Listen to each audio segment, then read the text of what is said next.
আপনারা লক্ষ্য করেছেন ছাত্র দলের কেন্দ্রীয় সহসভাপতি হাফিজুর রহমান সোহান তিনি ক্যাম্পাসের রবীন্দ্রনাথ হলে অবস্থান করছেন। নির্বাচন চলাকালীন যেখানে যে উনি সাবেক শিক্ষার্থীরা যেখানে অবস্থান করতে পারবেন না সেখানে কেন্দ্রীয় একজন নেতৃবৃন্দ অবস্থান করছেন। এটা আসলে আমাদের জন্য খুবই শঙ্কার জায়গা।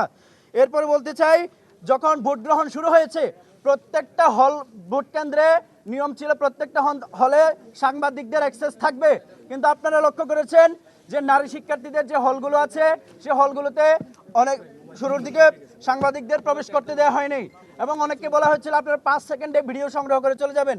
5 সেকেন্ডে আসলে কিছুই করা যায় না। তো এই বিষয়গুলো লক্ষ্য করা গেছে। এরপরে হচ্ছে ব্যালট পেপারের কথা যদি বলি, আমরা বলেছিলাম যে আমরা প্রথমে যখন ব্যালট পেপার ছাপানো হয়েছে আমরা তখন থেকে জানতে পেরেছিলাম ব্যালট পেপার অতিরিক্ত 10% অতিরিক্ত ব্যালট পেপার ছাপানো হয়েছে।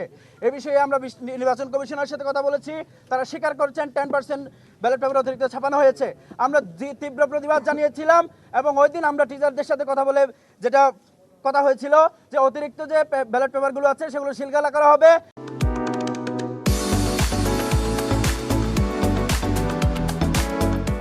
এবং প্রত্যেকটি হলে যে ভোট কেন্দ্রে শুধুমাত্র যতজন ভোটার থাকবে ততটাই ব্যালট পেপার যাবে।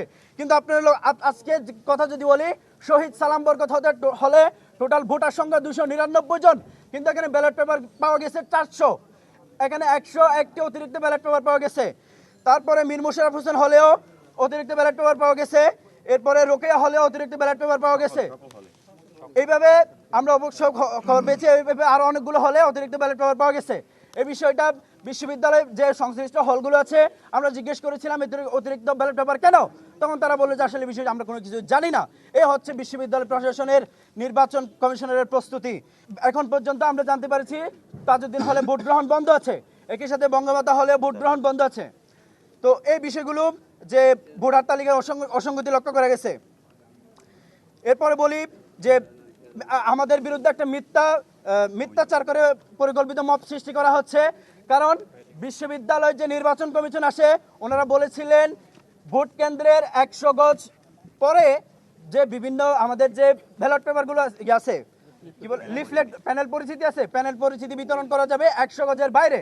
আমরা 21 নং হলে সে 100 গজের বাইরে আমরা লিফলেট বিতরণ করেছিলাম, কিন্তু একটা পক্ষ লিফলেট বিতরণকে কেন্দ্র করে মব সৃষ্টি করছে এবং হ্যাঁ ছাত্র শিবিরের বিরুদ্ধে মিথ্যাচার করছে। আমরা বলে দিতে চাই এটা বিশ্ববিদ্যালয় প্রশাসনের বা নির্বাচন কমিশনের পারমিশন ছিল, এক্ষেত্রে ছাত্র শিবির কোনো দোষ করেনি। আমরা যেখানেই ঝামেলা দেখতে পাচ্ছি আমাদের বিশ্ববিদ্যালয় নির্বাচন কমিশনের কথা ছিল বিশ্ববিদ্যালয়ে যে এখানে পুলিশ আইন শৃঙ্খলা বাহিনীকে নিয়ে আসা হয়েছে তারা দ্রুত ব্যবস্থা নেবেন। আমরা লক্ষ্য করছি আইন শৃঙ্খলা বাহিনী বিভিন্ন পয়েন্টে শুধু অবস্থানই করে যাচ্ছেন, কোনো ব্যবস্থা নিচ্ছেন না। তো এবং বহিরাগত যে আমাদের ক্যাম্পাসে প্রবেশ করছে তাদের গ্রেফতারের কথা ছিল, তাদের কাউকে গ্রেফতার করা হয়নি। এবং বিভিন্ন যে আমাদের গেটগুলো আছে এবং এইগুলো দিয়ে বহিরাগত প্রবেশ করছে এটা উনি কোনোভাবে নিয়ন্ত্রণ করছেন না।